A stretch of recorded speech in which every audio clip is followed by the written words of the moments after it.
In this video we'll cover what is the 50% rule OFAC has established in order to identify blocked entities. We will go through 5 examples and see how direct and indirect SDN connections contribute to the decision to block entities owned by blocked persons, particularly for complex company structures. But before we dive into it, if you are finding valuable this video, make sure you subscribe to FinCrime Agent and press the thumb up on this video. This will make it super easy for you to consume new videos going live on my channel, and it will allow me to create more contents for you. Now let's jump right into today's video.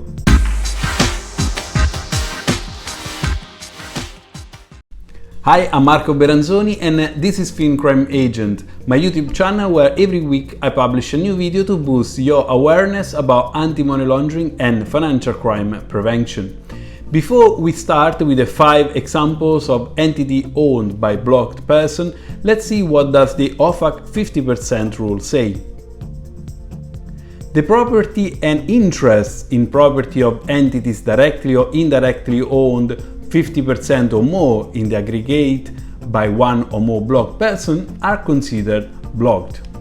In other words, the 50% rule specifies how companies that are not on the SDN list must be considered blocked as a consequence of being owned by other companies or people that are on the SDN list. The indirect term here is what makes the difference to understand and apply correctly the 50% rule OFAC has established. You will see that dealing with complex company structures will present significant challenges to apply the OFAC's 50% rule, so the importance of a solid KYC process is a must in order to establish when entities are owned by blocked persons. Let's now jump into the example so we can understand in practice how the 50% rule works. In the first example, we have blocked person X who owns 50% of entity A, and entity A owns 50% of entity B.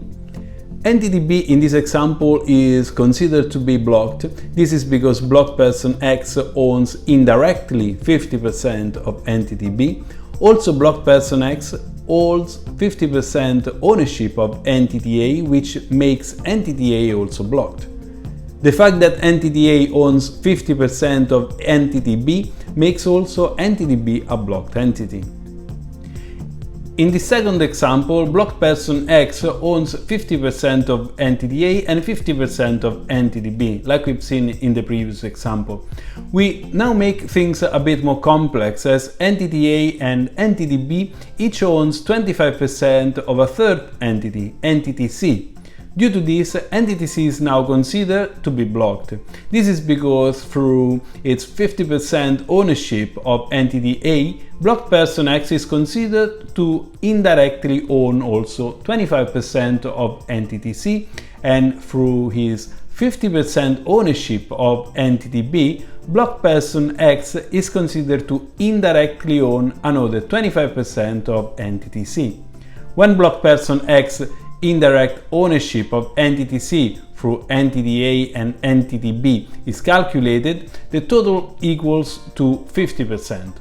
Entity C is therefore also considered to be blocked due to the 50% aggregated ownership by entity A and B, which are themselves blocked due to blocked person X 50% ownership of each entity. Let's move into the third example to see even more complex company structures and how the 50% rule OFAC has established will be applied in these cases. We have our blocked person X who owns 50% of entity A and this time 10% of entity B. Entity A also owns 40% of entity B. In this case, entity B is considered to be blocked.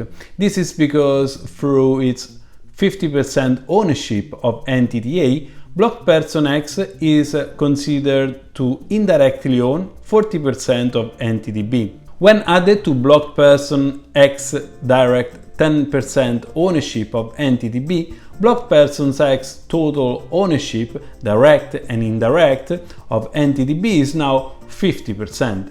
It's important to note that entity B is also blocked due to the 50% aggregate ownership by blocked person X and entity A, which are themselves both blocked. Example 4. Blocked person X owns 50% of entity A and this time 25% of entity B. Entity A and B each owns 25% of entity C. Entity C is not considered to be blocked in this case. This is because even though blocked person X is considered to indirectly own 25% of entity C through its 50% ownership of entity A, entity B is not 50% or more owned by blocked person X, and therefore blocked person X is not considered to indirectly own any of entity C through its part ownership of entity B. Blocked person X total ownership, direct and indirect, of entity C therefore does not equal or exceed 50%. Entity A is itself a blocked person, but its ownership of entity C also does not equal or exceed the 50% threshold. We are now at the fifth and last example. In this instance, blocked person X owns 25% of entity A and 25% of entity B. Entities A and B each own 50% of entity C, and therefore entity C is also not considered to be blocked. This is because blocked person X 25% ownership of each entities A and B is below the 50% threshold. In fact, neither entity A or entity B are blocked, as blocked person X is not considered to indirectly own any of entity C through its part ownership of entity A or B.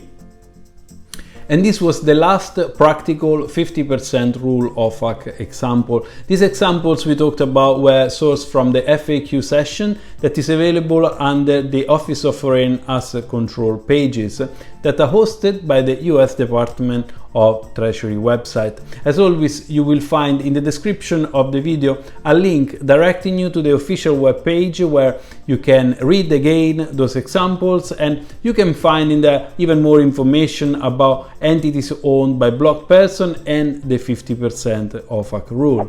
And with that, I'm at the end of today's video. If this video was useful to you, you can show your appreciation and support my channel by subscribing to FinCrime Agent and press the thumb up on this video. Also, remember to check the description of the video where you will find useful links, including how to become part of our community on patreon.com. Lastly, thank you for watching. I hope you have enjoyed today's video, and until next time, see you soon.